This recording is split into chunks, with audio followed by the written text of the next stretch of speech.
Quick shout out to my patrons. Without you guys, this wouldn't be possible, so thank you, thank you, thank you. Hey y'all, it's Kate from Literary Apothecary, and welcome back to another episode of Books My Boyfriend Gave Me. In today's episode, we are going to be talking about Kingdom Keepers number 3, Disney in Shadows. And first and foremost, I want to say again, thank you to my friends at the Durham School of Arts, I believe it is, the library there. Thank you guys so much for letting me borrow these books because it's been such a fun experience.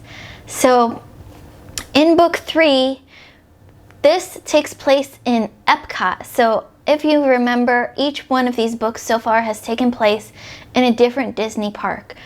We've had Animal Kingdom, we've had the Disney park in California, and now we've got Epcot.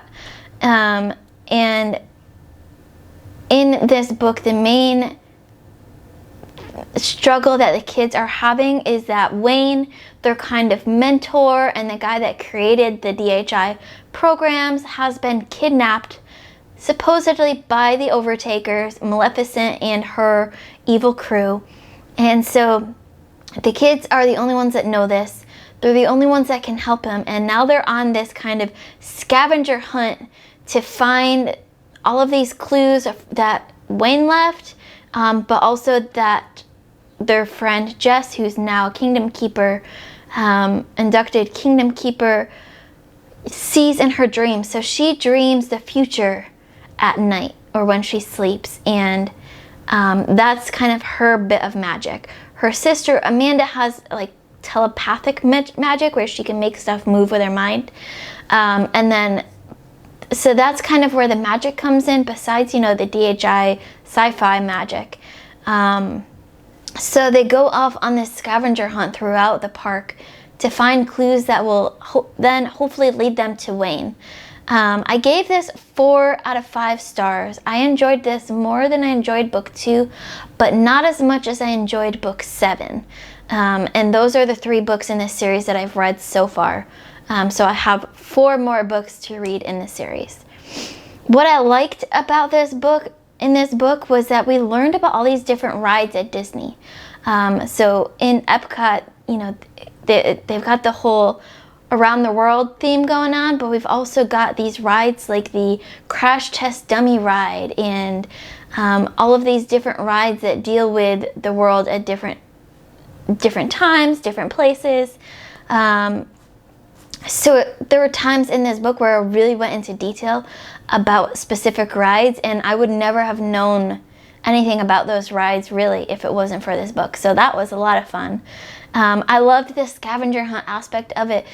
Each clue led them to another clue, and they had to figure out what the clue was trying to tell them and where the next clue was, all in this very short time span. And then, of course, I also loved that we had a little bit more of this, quote, magic explained. The DHI magic was explained a little bit here, more than we had in book 2. I believe, from what I gathered, the kids are kind of learning about this as they go along, so that's why we didn't get a lot of explanation of it, but we got a little bit of it in book 3, and I really want to see more of that going forward. What I needed was more Disney. I know, it's crazy because they're in Epcot, one of the Disney parks, but just like my gripe with book 2, we get very, very little actual like Disney characters in this book. We had some different characters from the rides, but those were more like the crash test dummies. We had, of course, Maleficent, and at the very, very beginning on like page 1, we had Stitch from Lilo and Stitch in the Pirates of the Caribbean, and that was, so I was like, okay, page 1, we've got this, let's go. We've got a whole bunch of others coming now.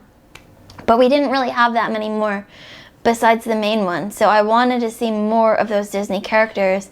Just like we had in book 7, it was like a smorgasbord of Disney characters in book 7, and I needed more of that in this book, book 3. So that's why I gave it 4 stars and not 5 stars. Like I said, I am having so much fun with this series, both this book series and this video series. I hope you guys are enjoying this. It's a lot of fun to me, and I've got some really different and really great books coming up through the lines in June and July. So stay tuned for more books my boyfriend gave me. Keep reading, and I love you all to the moon and back. Bye.